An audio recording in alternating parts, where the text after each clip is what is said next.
First ever factory outlet Mukunda jewelleries, Kukatpally, Khammam, Kothapet, Somajiguda, Hanumakonda and Suchitra. మనదైన తెలుగు సంవత్సరంలోకి మనం ప్రవేశించాము. సైబర్ క్రైమ్స్ పెరిగిపోయాయి. ఈ మధ్య బెట్టింగ్ యాప్స్ క్రైమ్స్ పెరిగిపోయాయి. ఇప్పుడు ఇది విశ్వావసు నామ సంవత్సరం. వసు అంటే అర్థం ఏంటంటే రేపు ఎలా ఉంటుందనే ఆలోచన అన్ని రకాల వాళ్ళకి, అన్ని వయసుల వాళ్ళకి ఉంటుంది కదా. అయితే ఈ సంవత్సరం ఒకటి ఏం జరుగుతుంది అని అంటే చాలా విశేషం. ఒకటి గుర్తుపెట్టుకోండి, మన తెలుగు రాష్ట్రాలు పరిస్థితి ఏ విధంగా ఉండబోతుంది ఈ సంవత్సరం. ఈ సంవత్సరం తెలుగు రాష్ట్రాల్లో నేను రైతులకు చెప్పేది ఏంటంటే రాజకీయ నాయకుల పరిస్థితి ఏ విధంగా ఉంటుంది? వాళ్ళే కదా ఈ మొత్తం రాజ్యాన్ని నడుపుతున్న వాళ్ళు. రాజకీయ సంక్షోభం క్రియేట్ చేయడానికి కొంతమంది దుర్మార్గులు. కానీ నేను చెప్పాను కదా, విత్ ఇన్ 40 days జడ్జ్మెంట్ వచ్చేస్తుందని చెప్పాను కదా. ఇప్పుడు మేషంకి ప్లస్ మైనస్ ఏముంది? మేషానికి ప్లస్ లేవట్టి, వృషభంకి ప్లస్ మైనస్ ఎలా ఉంది? ఉద్యోగం చేస్తే మైనస్, వ్యాపారం చేస్తే ప్లస్. మిథునం నిమ్మకు నీరెత్తినట్టు ఉండండి, ఎవరు ఏదైనా రియాక్ట్ అవ్వకండి. సింహం చిన్న పానీపూరి బండి అయినా పెట్టండి. సింహరాశి వారు ఈ సంవత్సరం సింహం వేటాడాల్సిందే. మకర రాశి వారు ఈ సంవత్సరం అసలు పెళ్లి చేసుకోవాలి. తులారాశి వాళ్ళు కూడా ఉద్యోగాలు మానేయండి. అద్భుతంగా ఉంటుంది అన్నారు కదా ఈ సంవత్సరం. అదే అందుకే ఉద్యోగాలు మానేయమని చెప్పారు. 6 రాశులు నంబర్ 1లోనే ఉంటాయి. 6 రాశుల్లో 3 రాశులు నెగిటివ్ ఉంటాయి, కంప్లీట్గా నెగిటివ్. ప్రజలకు చెప్పేది ఏంటంటే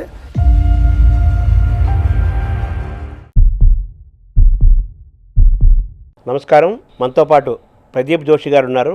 వారు జ్యోతిష్య శాస్త్రాన్ని అధ్యయనం చేసి నిత్యము ఉపాసనలో ఉంటూ అనేక మందికి మానసికమైన, శారీరకమైన ఆరోగ్యాన్ని, ధైర్యాన్ని, జీవితంలో ఏం చేయాలి, ఏం చేయకూడదు, ఎటువంటి ఫలితాలు, దుష్ఫలితాలు అన్నీ చెప్తూ, అలాగే గ్రహాల యొక్క కదలికల్ని వాళ్ళకి వివరిస్తూ వాళ్ళు ఆరోగ్యంగా, ఆనందంగా ఉండడానికి ప్రయత్నం చేస్తున్నారు. జ్యోతిష్యంని విశ్వసించి, నమ్మి ఆయన దాన్ని అధ్యయనం చేసి అందులోనే అంకితమై వారు జీవిస్తున్నారు. వారిని అడిగి ఈ జ్యోతిష్యం చుట్టూ ఉండే విషయాలని కొన్నిటినైనా తెలుసుకునే ప్రయత్నం చేద్దాం. నమస్తే. నమస్కారం. ముందుగా మనదైన తెలుగు సంవత్సరంలోకి మనం ప్రవేశించాము. అందరికీ ఏంటంటే ఎవరికి వాళ్ళ రాసులు ఏంటి, రేపు నా పరిస్థితి ఎలా ఉంటుంది, రేపు ఎలా ఉంటుందనే ఆలోచన సహజంగా అందరికీ, అన్ని రకాల వాళ్ళకి, అన్ని వయసుల వాళ్ళకి ఉంటుంది కదా. ముఖ్యంగా సింపుల్గా 12 రాశులు మనకు ఉన్నాయి కదా. ఈ 12 రాశులు ఒక్కొక్క రాశి వాళ్ళకి ఈ సంవత్సరం, మన తెలుగు సంవత్సరంలో ఎలా ఉంటాయో సూక్ష్మంగా డైరెక్ట్గా సూక్ష్మంగా అది అయిన తర్వాత మనం నెక్స్ట్ టాపిక్లోకి వెళ్దాం. శ్రీ గురుభ్యో నమః. శ్రీమాత్రే నమః. అచింత్యావ్యక్తరూపాయ నిర్గుణాయ గుణాత్మనే సమస్త జగదాధారమూర్తయే బ్రహ్మణే నమః. శ్రీకళ్యాణ గుణావహం రిపుహరం దుస్వప్నదోషాపహం గంగా స్నాన విశేష పుణ్యఫలదం గోదానతుల్యం నృణాం. ఆయుర్వృద్ధిదముత్తమం శుభకరం సంతాన సౌభాగ్యదం నానాకర్మసు సాధనం సముచితం పంచాంగమాకర్ణ్యతాం. ముందుగా ప్రేక్షకులందరికీ కూడా, గురుగారు మీకు కూడా, అందరికి కూడా శ్రీ విశ్వావసు నామ సంవత్సర శుభాకాంక్షలు. నేను అందరి దగ్గర ఇంటర్వ్యూ చేయడం వేరు, శర్మ గారి ముందు ఇంటర్వ్యూ చేయడం వేరు. ఎందుకోసమంటే సాధారణంగా అందరి ముందు ఇంటర్వ్యూ అంటే వాళ్ళందరూ కూడా యాంకరింగ్ ఫీల్డ్లో, అంటే వాళ్ళ క్వశ్చన్ ఎలా వేయాలో మాత్రం తెలుసు. కానీ శర్మ గారి ముందు ఏమన్నా చెప్పాలి అని అంటే కుప్పిగంతలు వేసినట్టుగా ఉంటుందన్నమాట.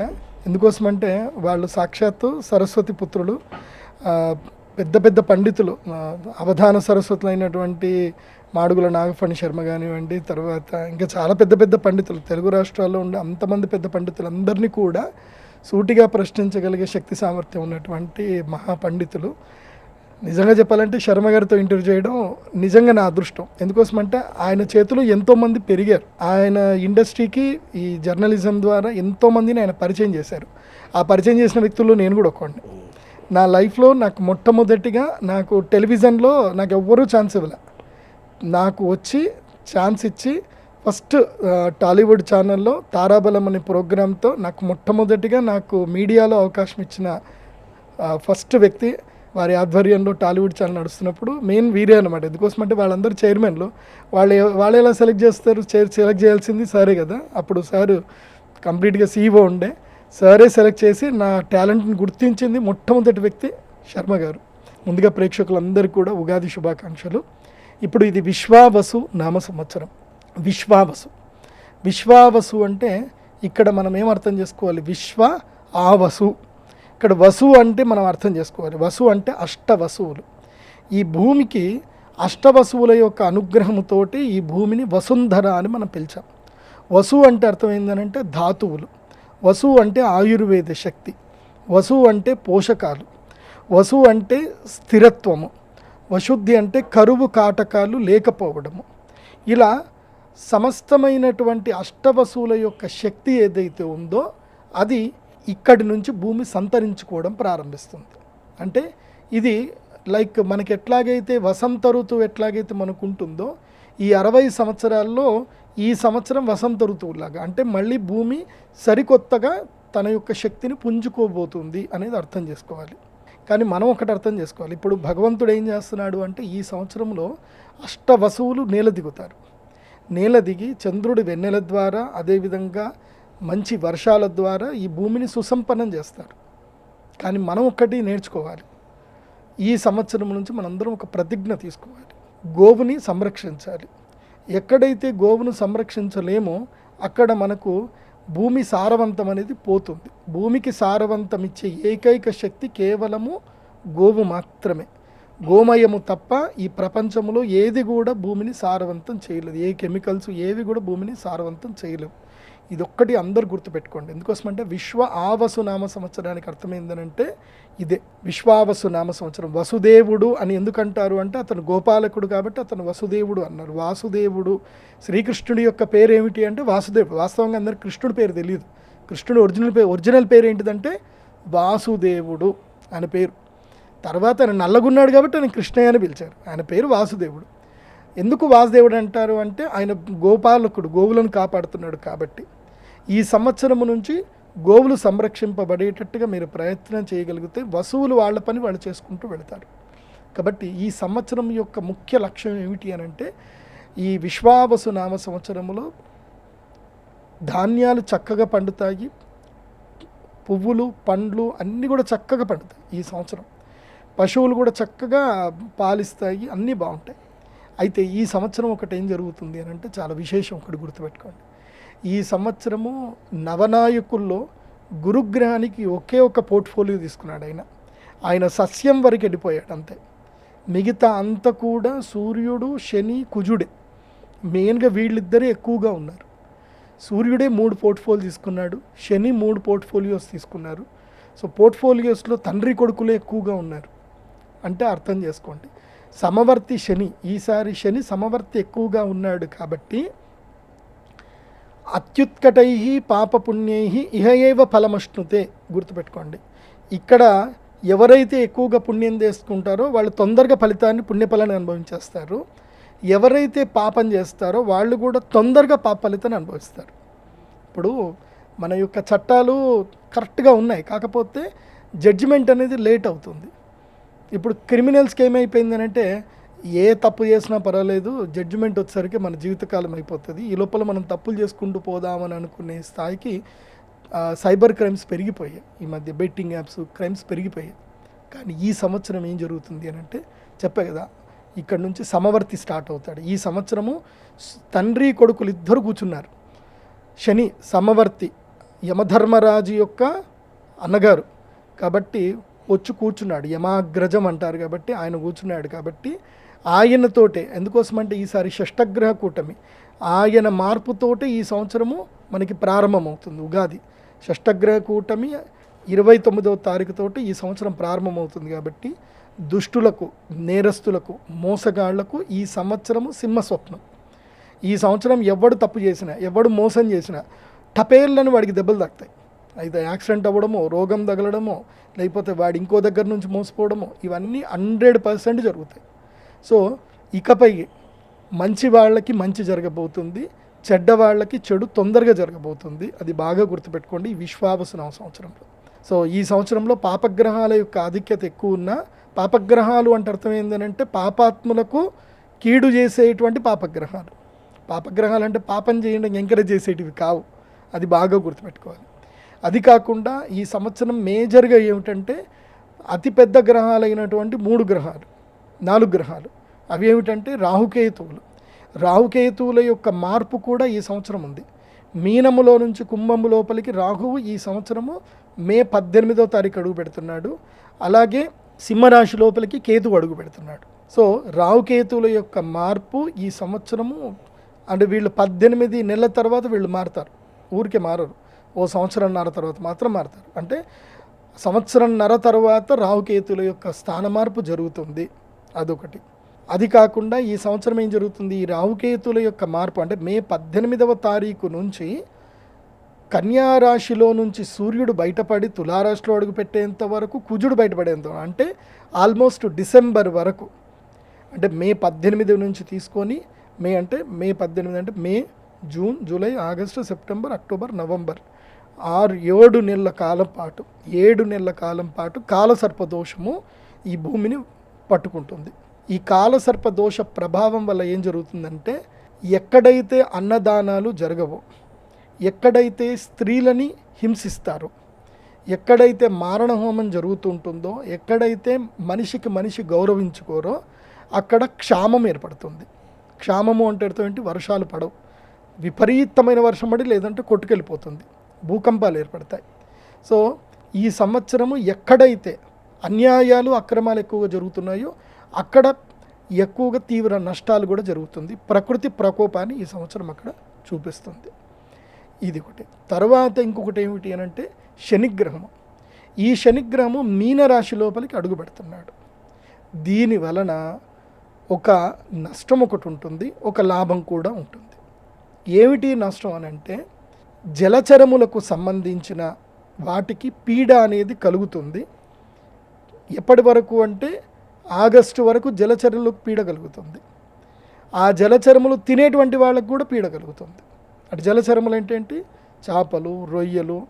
నేను ఈ సంవత్సరము మన తెలుగు రాష్ట్రం ఎందుకోసమంటే మొత్తం ప్రపంచంలోనే ఒడిస్సా, బెంగాలు, తర్వాత వచ్చేసి మన తెలుగు రాష్ట్రాలు వచ్చేసి ఏలూరు, భీమవరము, ఈ ప్రాంతంలోనే ఈ యొక్క రాస్ బిజినెస్ అనేది చేస్తారు. చేపల వ్యాపారం ఎక్కువగా చేస్తారు. కోస్తా ఏరియా మనకే ఎక్కువ ఉంది కాబట్టి. ఈ సంవత్సరము జాలర్లకు, అదేవిధంగా ఎవరైతే ఈ యొక్క చేపలకు, రొయ్యలకు సంబంధించిన వ్యాపారం చేస్తారో వాళ్ళకి తీవ్రమైనటువంటి నష్టం వచ్చే అవకాశం ఉంటుంది. కాబట్టి ఈ సంవత్సరము చాలా మెళకువలతోటి వ్యాపారం చేయండి. ఎక్కువగా పెట్టుబడులు పెట్టవద్దు. ఎందుకోసమంటే ఈ సంవత్సరంలో ఏవైతే గనక జలచరములకు ఆరోగ్య సమస్యలు వస్తాయి, జలచరములు మనుగడ సాగించవు. అది బాగా గుర్తుపెట్టుకోండి. అదొకటి.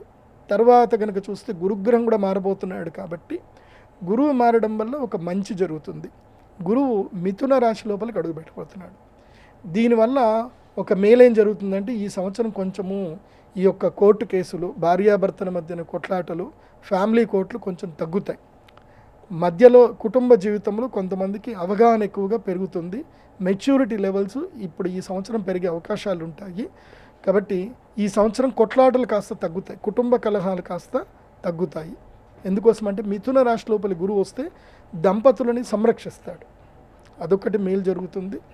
అదేవిధంగా ఈ సంవత్సరము ప్రధానంగా చెప్పాలి అంటే గురుగ్రహం యొక్క మార్పు వలన మే 15వ తారీఖు నుండి నంబర్ 1 స్థానము లోపల వృషభ రాశి వారిని గురువు మరియు శనిగ్రహం ఇద్దరు కూడా యోగిస్తారు. గురువు మరియు శని ఇద్దరు అనుగ్రహిస్తారు. కాబట్టి ఈసారి నంబర్ 1 పొజిషన్లో ఉన్న రాశి ఏమిటంటే వృషభ రాశి. నంబర్ 2 స్థానములో వచ్చేసి సింహరాశి.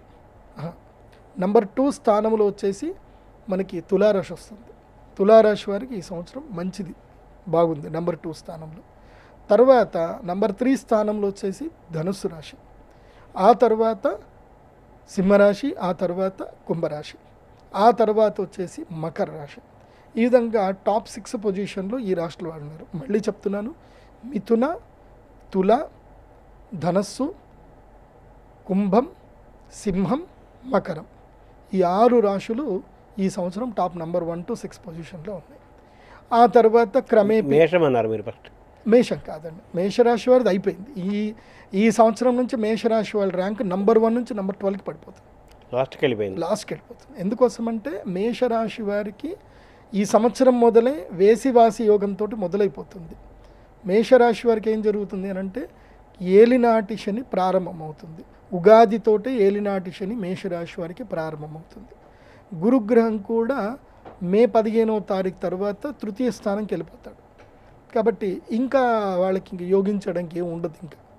ఇంకా 2.5 సంవత్సరాలు పీడ ఉంటుంది. గురువు అనుగ్రహించడు, శని అనుగ్రహించడు. కాబట్టి మేషరాశి వారు ఎంత క్వైట్గా ఉంటే అంత మంచిది. తిన్నామా, పడుకున్నామా, తెల్లారిందా, అంత ఉంటే మంచిది. తర్వాత వచ్చేసి అంటే మేషరాశి వారికి నెంబర్ 11 పొజిషన్లో ఉన్నారు. మే 15 తర్వాత నెంబర్ 12 పొజిషన్కి వెళ్ళిపోతారు. సో నెంబర్ 12 పొజిషన్లో ఉన్నది ఇప్పుడు ఎవరు అంటే మీనరాశి.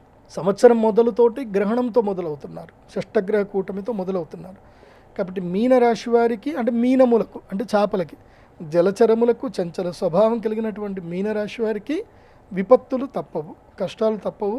వీళ్ళకి అంటే ఒకటి గుర్తుపెట్టుకోండి, ప్రతి మనిషి కూడా తన జీవితంలో ఎప్పుడు ప్లస్ అవ్వాలని కోరుకుంటాడు. అది రాంగ్. అది ఒకసారి మైనస్ అవుతేనే మనం ప్లస్ అవుతాం. పులి ఏనుగుని చంపాలి అన్నా, ఏనుగు మీద దూకాలి అన్నా, ఒక పెద్ద లంఘనం చేయాలి అన్నా 4 అడుగులు వెనక్కి ఎత్తుంది. మనం చూడండి, మనం ఏదన్నా పరిగెత్తి ఏదైనా జంప్ ఎక్కువ చేయాలంటే ఒక అడుగు వెనక్కి పుష్ అయ్యి మళ్ళీ ముందుకు వెళ్తాం. అట్లాగే నెగిటివ్ టైం రావడము అనే దాని మీద చాలామంది నెగిటివ్ కామెంట్ చేస్తారు, గురువుగారు భయపెట్టేస్తున్నారు అని కామెంట్స్ పెడతారు. నెగిటివ్ చాలా మంచిది. ఎందుకోసమంటే నా జీవితంలో నేను చాలామందిని చూసా, వాళ్ళకి సాఫీగా జీవితం గడుస్తున్నంతసేపు వాళ్ళ జీవితంలో ప్రోగ్రెసివ్ రాలే. కష్టం వచ్చింది, బాధ కలిగింది, ఏకాంతంలో పడిపోతారు. ప్రపంచం వాళ్ళకి పరిచయం అవుతుంది. వెనువెంటనే వాళ్ళు ఎక్కడున్నారు అని వాళ్ళకి తెలుస్తుంది. వాళ్ళ పొజిషన్ ఏంది, వాళ్ళ ప్లేస్ ఏంది, వాళ్ళు ఏం చేయాలి, వాళ్ళు ఎక్కడ ఏ స్థాయిలో ఉన్నారని తెలుసుకొని ఎదగడానికి సమయం తీసుకుంటుంది. ఆ సమయమే చాలా మంచిది. నేను అందుకే చెప్తాను, మనకి మంచి మిత్రుడు ఎవరు అంటే మనల్ని ఆపదల్లో కాపాడేటువంటి వాడు, అదేవిధంగా వ్యసనంలో కూడా మనల్ని ఏం చేసేటువంటి వాడు అంటే తిట్టేటువంటి వాడు. మనం తప్పు చేస్తే నిర్మోహమాటంగా తిట్టి మనని ఆపేటటువంటి వాడే నిజమైన స్నేహితుడు. అట్లాగే అలాంటి స్నేహితుడు ఎవరు అంటే శనిగ్రహమే. శని ఏం చేస్తాడు అంటే ఏలినాటి శనిలో ఇప్పుడు ఏలినాటి శని 7.5 సంవత్సరాలు ఉంటుంది. బేసిక్గా ఫస్ట్ 2.5 సంవత్సరాలు ఏం చేస్తాడు అంటే పూర్తిగా అన్నీ లాగేసుకుంటాడు. ఇంకా అహంకారం తెప్పిస్తాడు, కోపం తెప్పిస్తాడు, మదం తెప్పిస్తాడు. ఆ మదముతో నువ్వు విచిత్రంగా ప్రవర్తిస్తావు, ఉన్నయన్నీ పోగొట్టుకుంటావు, అయిపోతుంది. మిగతా 2.5 సంవత్సరాలు నిన్ను కరువులో పెడతాడు. ఎంత కరువులో పెడతాడు అంటే నువ్వు ఎవరిని వెళ్ళి మాట్లాడించినా, సొంత అన్నదమ్ముల్ని అడిగినా, సొంత స్నేహితుడిని అడిగినా, అమ్మా నాన్న కూడా నీకు హెల్ప్ చేయరు. ఆ స్థాయికి నేను ఎవరు చేయని కూడా ఒంటరిని చేసేస్తాడు. 2.5 సంవత్సరాలు, 5 సంవత్సరాలు అయిపోతుంది. ఈ 5 సంవత్సరాల్లో నీకు జీవిత పాఠాలు నేర్పించేస్తాడు. లాస్ట్ 2.5 సంవత్సరాల్లో నువ్వు ప్రోగ్రెసివ్ అవ్వడానికి మోటివేట్ చేస్తాడు. ఆ 2.5 సంవత్సరాలు నువ్వు ప్రోగ్రెసివ్ అయ్యి మోటివేట్ అయితే తర్వాత జీవితం యొక్క విలువలు తెలిసిపోతాయి, మాట తీరు మారిపోతుంది, చేత మారిపోతుంది, అహంకారం తగ్గిపోతుంది. ఎక్కడ తగ్గాలి, ఎక్కడ నెగ్గాలి, ఎక్కడ అరవాలి, ఎక్కడ చేయాలి, ఈ విచక్షణ అనేది శని నేర్పిస్తాడు. ఇలా శని జీవితంలో ప్రతి ఒక్కరికి 3 సార్లు వస్తాడు. అలా మేషరాశి వారికి యుక్త వయసులో ఉండేటువంటి వాళ్ళకైతే అంటే ఎవరికైతే 30 ఏళ్ళు దాటుతాయో వాళ్ళకి ఇది 2వ సారి వస్తున్నట్టు. సో ఇప్పుడు ప్రపంచం మీకు పరిచయం చేయిస్తాడు. నిజంగా చెప్పాలంటే మన జీవితము 30 ఏళ్ల తర్వాతనే వచ్చేది మన జీవితం. 30 ఏళ్ల వరకు మనమంతా ఒక మాయలో ఉంటాం. అప్పటి వరకు చదువని, అప్పటి వరకు ఏదో ఉద్యోగమని, అప్పటి వరకు ప్రేమలని, తర్వాత పిల్లలని, ఈ మాయలో ఉంటాం. ప్రేమలు, పిల్లలు, కామము, ఆ క్షామము అన్నీ పోయిన తర్వాత మిగిలేది ఏముందిరా జీవితంలో ఏం సాధించామంటే ఏముండదు. అప్పుడు తెలుస్తుంది వాస్తవం, real life. So 30th year నుంచి 50th ఇయర్లోనే రియలిస్టిక్ లైఫ్ అనేది మనకు తెలిసేది. సో మాయ అంతా పోతుంది, జీవితం అంటే ఏంది అనేది అక్కడనే తెలుస్తుంది. అప్పటి వరకు ఏదో మాయలు ఉంటాం, అప్పటి వరకు అమ్మా నాన్న చూసుకుంటారు. 30 ఏళ్ళు దాటిన తర్వాత ఎవరు చూడరు. సో 30 ఏళ్ళ నుంచి 50 ఏళ్ల మధ్యన ఉండేటువంటి మేషరాశి వారికి ఇది గుణపాఠాలకు సంబంధించిన కాలం. కాబట్టి యాక్సెప్ట్ ద లైఫ్. నేను మేషరాశి వారికి చెప్పేది ఏంటంటే, మీరు గురుగారు ఏదో భయపెట్టించేస్తున్నారు, అయిపోయింది, ఈయనేదో చేసుకుందాం అనుకుంటే మీ మూర్ఖత్వం. లైఫ్ని ఇప్పుడు యాక్సెప్ట్ చేయడం నేర్చుకోండి మేషరాశి వారు. మీనరాశి వారు learn how to be the life, ఎలా ఓవర్కమ్ చేయాలి అనేది మీనరాశి వారు నేర్చుకోండి. మెయిన్ ఏంటంటే మీనరాశి వారికి ఇట్స్ టైమ్ టు క్రై, విపరీతంగా ఏడ్చేస్తారు. గుండెల మీద ఉంటాడు శని, ఏడిపించేస్తాడు. ఇష్టమైన వాళ్ళని దూరం చేస్తాడు, బాధపడతాడు. కాబట్టి మీనరాశి వారు ఓపికగా ఉండండి. ఎందుకోసమంటే ఉత్సవే వ్యసనే చైవ దుర్భిక్షే రాష్ట్ర విప్లవే సంగ్రామే సంకటశ్చైవ మిత్రం తం సముపార్జయేత్ అని శాస్త్రం చెప్తుంది. అంటే నీకు ఉత్సవం అంటే నీకు మంచి సమయంలోను కష్టములోను అన్ని సమయంలో ఉన్నవాడే నీకు మిత్రుడు. అది నీకు ఇప్పుడు తెలుస్తుంది. రియల్ ఫ్రెండ్ ఎవరో ఇప్పుడే తెలుస్తుంది. నీకు డబ్బులు ఉన్నప్పుడు నీతో తిరిగేవాడు నీ ఫ్రెండ్ కాదు. నీకు కష్టం వచ్చినా నీకు ఏ సమయంలో నీతో ఉండేవాడే ఫ్రెండ్. అందుకే మిత్రుణ్ణి ఆపదల్లో పరిశీలించాలి, భార్యని డబ్బులు లేనప్పుడు పరిశీలించాలి. నీ దగ్గర డబ్బు మొత్తం పోయినా కూడా నీతోటే ఉంది అనుకో, ఆవిడ నీకు నిజమైనటువంటి సహధర్మచారిణి. నీ దగ్గర డబ్బు లేదు ఇంకా అయిపోయింది అని నిన్ను వదిలేసి వేరే సంబంధాలు పెట్టుకుంది అని అంటే ఆవిడ నీకు నిజమైన ధర్మపత్ని కాదు అని అర్థం. సో ఒకవేళ ఇప్పుడు మీనరాశి వారికి కొన్ని అట్లాగే తెలుస్తాయి. ఎందుకోసమంటే జన్మక్షేత్రం లోపలికి శని వచ్చి రాగానే మనకి నిజరూపాలు చూపించేస్తాడు, కానీ తట్టుకునే శక్తి రావాలి. నిజరూపాలు కనిపిస్తాయి, మీ ఆత్మీయుల యొక్క నిజరూపాలు కనిపిస్తాయి మీనరాశి వారికి, కానీ అది నువ్వు తట్టుకోవాలి. చాలామందికి నిజం అంటే ఇష్టం, నిజం కావాలని కోరుకుంటారు, కానీ నిజాన్ని భరించలేరు కదండి. నిజాన్ని చేదుగా ఉంటుంది, నిజాన్ని భరించలేరు. ఇప్పుడు కుంభరాశి వారికి, మీనరాశి వారికి, మేషరాశి వారికి నిజాలు కనిపిస్తాయి, కానీ కర్ణ కఠోరంగా ఉంటాయి, భరించలేరు, ఏడ్చేస్తారు, కింద పడి గిలగిల కొట్టుకుంటారు. సో నేను చెప్పేది ఏంటంటే మీరు ఎంత విచక్షణతో ఎంత కంట్రోల్డ్గా ఉంటే మీ అందరికీ అంత మంచిది ఈ 3 రాశుల వారు. ఇంకా మిగతా రాశులు అంటారా, కర్కాటక రాశి వారు చెప్పుడు మాటలు వినడం తగ్గించుకోండి, స్వీయ నిర్ణయాల వైపు ముందుకు ప్రయాణం చేయండి కర్కాటక రాశి వారు. అదేవిధంగా కన్యా రాశి వారు బిజినెస్ టూర్లు ఎక్కువగా చేయండి, సరికొత్త వ్యాపారాల గురించి ఆలోచించండి. కన్యా రాశి వారు ఇంట్లో ఉండకూడదు. ఎప్పటి వరకు అంటే మే నుంచి మొదలు దసరా నవరాత్రులు మొదలయ్యేంత వరకు కన్యా రాశి వారు ఇంటి బయట ఎక్కువగా ఉండాలి. అన్ని బిజినెస్ టూర్లు ఎక్కువగా చేయండి కన్యా రాశి వారు. ఎందుకోసమంటే కన్యా రాశి వారికి 2 నెలల కాలం లక్ టైం ఉంది. కన్యా, వృశ్చికం, మకరం, కర్క ఈ రాశి వాళ్లకు ఒక 2 నెలల కాలం అదృష్టకాలం అయితే వస్తుంది. మెయిన్గా చెప్పాలంటే కర్క, మకర, వృశ్చిక రాశి వాళ్ళకు మాత్రం లక్కీయెస్ట్ టైం వస్తుంది. 2 నెలలు మాత్రమే వస్తుంది. ఆ 2 నెలల లోపల మీరు ఎస్టాబ్లిష్ అయిపోవాలి. బాగా గుర్తుపెట్టుకోండి. ఈ విశ్వావసు నామ సంవత్సరం మాత్రం 48 డేస్ డ్యూరేషన్ సమయం. నువ్వు మంచి చేసినా 45 రోజుల్లో నీకు తిరిగి కొట్టేస్తుంది, నువ్వు చెడు చేసినా 45 రోజుల్లో తిరిగి కొట్టేస్తుంది. అదే విశ్వావసు నామ సంవత్సరం యొక్క గొప్పతనం. ఇది బాగా గుర్తుపెట్టుకోండి. అంటే ఈ 12 రాశులు చెప్పారు కదా మీరు, 12 రాశులు 3 చెప్పారు. ఈ మొట్టమొదటి 3 రాశులు చాలా ఇబ్బందుల్లో ఉంటాయి, తర్వాత 3 రాశులు యావరేజ్గా ఉంటాయా? అవునండి, అంతే. తర్వాత 3 రాశులు ఇంకా కొంచెం తక్కువలో ఉంటాయా? అంటే నంబర్ 1 లాభ నష్టాలు కష్ట సుఖాలు నంబర్ 1లో అయితే కనుక చెప్పాను కదా సార్, 6 రాశులు నంబర్ 1లోనే ఉంటాయి. నంబర్ 1 to 6 6 రాశులు. సో ఈ 6 రాశులకి ప్రోగ్రెసివ్ టైమే. 6 రాశుల్లో 3 రాశులు నెగిటివ్ టైం, కంప్లీట్గా నెగిటివ్. 80 to 100% నెగిటివ్ ఉంటుంది. సో 50 to 70% పాజిటివ్లో నెగిటివ్లో ఉంటారు. సో వాళ్ళు ఎవరు అంటే చెప్పా కదా, కన్య, కర్క, తర్వాత వచ్చేసి ఈ మకర రాశి వాళ్ళు, వృశ్చిక రాశి. అవన్నీ బాగుంటాయి. తులాకు సూపర్ ఉంది సార్, తులా మారిపోతుంది, తులా రాశి జీవితం మారిపోతుంది. చెప్పే కదా, వృషభ, తుల, ధనస్సు వీళ్ళు టాప్ పొజిషన్లో ఉంటారు. లాస్ట్ 3 అవి. తర్వాత మకర, కుంభ, తర్వాత వచ్చేసి సింహ, వీళ్ళు కూడా నెక్స్ట్ 3 పొజిషన్లో ఉంటారు. సమాన పరిస్థితులు చూస్తే మన తెలుగు రాష్ట్రాలు పరిస్థితి ఏ విధంగా ఉండబోతుంది ఈ సంవత్సరం? ఈ సంవత్సరం తెలుగు రాష్ట్రాల్లో నేను రైతులకు చెప్పేది ఏంటంటే కూరగాయల మీద ఎక్కువగా కాన్సన్ట్రేషన్ చేయండి. ఈసారి పంటలు అయితే అద్భుతంగా పండుతాయి. అయితే ఈ సంవత్సరం వర్షాకాలం వరకు ఓకే, ఆ తర్వాత మాత్రం ఆరుతడి పంటల మీద ఎక్కువ కాన్సన్ట్రేషన్ చేయండి. వర్షాధార పంటల మీద మాత్రం డిపెండ్ అవ్వకూడదు. ఎందుకోసమంటే ఈ సంవత్సరం కాస్త వర్షాలు తక్కువగా ఉన్నాయి. అంటే పడతాయి, మంచిగానే పడతాయి. మన అదృష్టవశాత్తు మనకి అన్ని వనరులు అయితే అన్నీ ఉన్నాయి, మనకి డ్యాములు అయితే అన్నీ నిండుతాయి, చెరువులు డ్యాములు అయితే అన్నీ నిండుతాయి.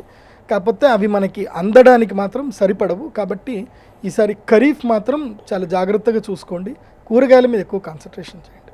సో వ్యాపారవేత్తలు, రాజకీయ నాయకులు, ఉద్యోగస్తులు, విద్యార్థులు మామూలుగా గృహ జీవితం గడిపే గృహిణులు మామూలు వాళ్ళు ఉంటారు కదా, వీళ్ళ పరిస్థితి ఏ విధంగా ఉంటుంది తెలుగు రాష్ట్రాల్లో ముఖ్యంగా? మీ సమిష్టిగా అడుగుతున్నారు కానీ ఎవరిది వాళ్ళకే ఉంటుందండి. ఇండివిజువల్ రాశి ఫలాల ప్రకారం ఉంటుంది. ఇప్పుడు అందరికీ ఒకే రకమైన వ్యాపారం కలిసి వస్తుందని నమ్మకం లేదు. అవును, ఇప్పుడు మనం రోడ్డు మీద ప్లైవుడ్ షాపులు 4 ఉంటాయి కానీ అందరికీ కౌంటర్ ఒకటే ఉండదు. వాడి జాతకం ఇండివిజువల్ జాతకం ఉంటుంది. ఎవరి జాతకం ఇందాక రాశి చెప్పారు, ఆయా రాశుల వాళ్ళ ఫలితాలు ఆయా రంగాల వాళ్ళకి ఆయా వయసుల వాళ్ళకి అందరికీ వర్తిస్తాయి. కాకపోతే ఈ సంవత్సరం ఒక్కటేందంటే రైతులకు లాభం. ఈ సంవత్సరం రైతులకు మాత్రం లాభదాయకం ఉంటుంది. రాజకీయ నాయకుల పరిస్థితి ఏ విధంగా ఉంటుంది? వాళ్ళే కదా ఈ మొత్తం రాజ్యాన్ని నడుపుతున్న వాళ్ళ ఎలా ఉంటుంది తెలుగు రాష్ట్రాల్లో? ఏముండదండి, పొలిటికల్ డ్రామాస్ అయితే నడుస్తూనే ఉంటాయి. కానీ ఈ సంవత్సరంలో మాత్రం ఈ యొక్క మత కలహాలు ఎక్కువగా పెరుగుతాయి. మత కలహాలు మాత్రం ఉంటాయి. రాజకీయ సంక్షోభం క్రియేట్ చేయడానికి కొంతమంది దుర్మార్గులు మత కలహాలను అయితే కావాలని సృష్టిస్తారు. కానీ నేను చెప్పాను కదా, వితిన్ 40 days జడ్జ్మెంట్ వచ్చేస్తుందని చెప్పాను కదా, ఎక్కడిదక్కడ సెటిల్ అయిపోతుంది కానీ జరగదు. నేను ఒకటి ప్రజలకు చెప్పేది ఏంటంటే, రూమర్స్ నమ్మకండి.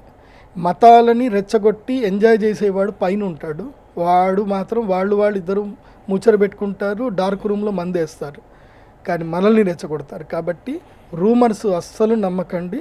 మతాల చిచ్చు జోలికి ఏ జనాలు వెళ్ళకండి. ఈ మంచి వాళ్ళకి ఈ సంవత్సరం అంతా మంచి జరుగుతుంది, ఉంటుంది. చెడ్డవాళ్ళందరికీ పనిష్మెంట్ ఉంటుంది. వరాలు శాపాలు వాళ్ళ మనస్తత్వము వాళ్ళ ధర్మము అధర్మం మీద ఆధారపడటానికి ఎక్కువ అవకాశం ఉన్న సంవత్సరం ఇది.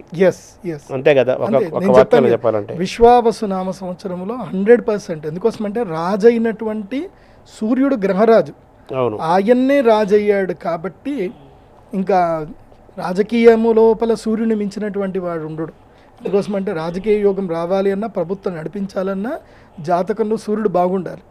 సూర్యుడు బాగా ఉంటేనే జరుగుతుంది. కాబట్టి సూర్యుడు ఈసారి రాజయ్యాడు కాబట్టి పరిపాలన అద్భుతంగా ఉంటుంది ఈసారి. ఇప్పుడు మేషంకి ప్లస్ మైనస్ ఏముంది ఈ సంవత్సరం? మేషానికి ప్లస్ లేవండి. ఈ సంవత్సరం అంతా మైనసే, అంటే నెగిటివ్స్ ఎక్కువగా ఉన్నాయి. ప్లస్ అంటే ఏం లేదు, జీవితం కంటికి కనబడ్డమే ప్లస్, వాస్తవాలు కనబడ్డమే ప్లస్. దాన్ని యాక్సెప్ట్ చేయగలిగితే ప్లస్, యాక్సెప్ట్ చేయకుండా బాధపడిపోయి ఏదో అయిపోయింది అని చెప్పి బాధపడితే మాత్రం, కింద పడిపోతే మాత్రం మైనస్. అలాగే వృషభంకి ప్లస్ మైనస్ ఎలా ఉంది? వృషభానికి ఉద్యోగం మానేయాలి, ఉద్యోగం చేస్తే మైనస్, వ్యాపారం చేస్తే ప్లస్. Very good. మిథునం నిమ్మకు నీరెత్తినట్టు ఉండండి. ఎవరు ఏదైనా రియాక్ట్ అవ్వకండి, ఓకే నీ ఇష్టం అని చెప్పండి. అహంకారం పూర్తిగా వదిలేయండి. కర్కాటకం సొంత నిర్ణయాలు తీసుకోండి, వ్యాపారాలు చేయండి, ముఖ్యంగా మార్కెటింగ్ వైపు ఎక్కువగా కాన్సన్ట్రేషన్ చేయండి, కొత్త కోర్సులు నేర్చుకోండి. Very good. సింహరాశి వారు ఎవడి చేతి కింద పని చేయకండి. చిన్న పానీపూరి బండి అయినా పెట్టండి, 50,000తో పెట్టుబడి అయినా చేయండి, రూపాయి పెట్టుబడి లేకున్నా సరే ఏదైనా పని చేయండి, కానీ వ్యాపారమే చేయండి. సింహరాశి వారు ఈ సంవత్సరం సింహం వేటాడాల్సిందే. కన్యా రీసెర్చ్ చేయండి, టూర్లు ఎక్కువగా తిరగండి, రీసెర్చ్ చేయండి, బిజినెస్ అనాలిసిస్ చూడండి, సరికొత్త వ్యాపారాలకి శ్రీకారం చుట్టండి దసరాకి. తులా వాళ్ళు ఆరోగ్యాన్ని జాగ్రత్తగా చూసుకోండి, భార్యాభర్తలు కూడా అన్యోన్యతను మధ్యలో ఎక్కువగా చూసుకోండి. అండ్ 1 more ఏంటంటే బిజినెస్ తప్పకుండా చేయండి. తులారాశి వాళ్ళు కూడా ఉద్యోగాలు మానేయండి. చాలిన శాలరీ ఉంటే ఉద్యోగాలు మానేయండి. తులా అద్భుతంగా ఉంటుంది అన్నారు కదా ఈ సంవత్సరం. అదే అందుకే ఉద్యోగాలు మానేయమని చెప్తా. అద్భుతంగా ఉన్నప్పుడు వ్యాపారం చేయాలి. ఉద్యోగం చేస్తే నీ అదృష్టం కాస్త నీ ఓనర్కి వెళ్ళిపోతుంది, నీ శాలరీ మాత్రం వస్తుంది కానీ నీ ఓనర్కి నీ అదృష్టం పోతుంది. స్వయం కృషితో అతను ప్రతిభ వాడుకోవాలి. అంతే పైకి రావాల్సిందే. వృశ్చిక రాశి వారు ఈ సంవత్సరం ఎక్కువగా భూములు కొనండి, రుణాలు ఎక్కువగా చేసుకోండి, 2 వీలర్స్ మాత్రం నడిపించొద్దు, పిల్లల ఆరోగ్యం పట్ల అప్రమత్తంగా ఉండండి. ధనుసు రాశి వారు వ్యాపారం చేయండి, అహంకారం తగ్గించుకోండి, అందరికీ మీ సీక్రెట్లన్నీ చెప్పేయకండి, మీ యొక్క సక్సెసే మాట్లాడాలి తప్ప మీరెవరితో ఎక్కువగా మాట్లాడకూడదు. ఎంత మౌనంగా ఉంటే ధనుసుకు అంత మంచిది. మకరం పట్టిందల్లా బంగారం. అయితే మిథ్యా మోహములో మాయలో ఇరుక్కోకండి. మకర రాశి వారు ఈ సంవత్సరం అసలు పెళ్లి చేసుకోకండి. కుంభరాశి వారు నిమ్మకు నీరెత్తినట్టు ఉండండి. తిన్నామా పడుకున్నామా తెల్లారిందా, ఎంత పని చేసామా ఎంత చూసుకున్నామా ఇంతే చేయండి. అప్పులు సాధ్యమైనంతకు తీర్చే ప్రయత్నం చేయండి.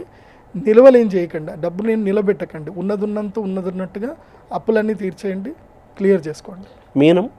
మీనరాశి వారు తీర్థయాత్రలు చేయండి, దైవధ్యానం చేయండి, యోగా చేయండి, ప్రాణాయామం చేయండి. ఎవ్వరికి మీ సీక్రెట్స్ చెప్పకండి. ఎంత దుఃఖం ఉన్నా, ఎంత బాధ ఉన్నా ఎవ్వరికి చెప్పకండి. ముఖ్యంగా సైబర్ మోసాలకి జోలికి వెళ్ళొద్దు, కొత్త పెట్టుబడులు పెట్టొద్దు, మీ నీడను కూడా మీరు నమ్మొద్దు. Thank you. నమస్కారం. శ్రీమాన్.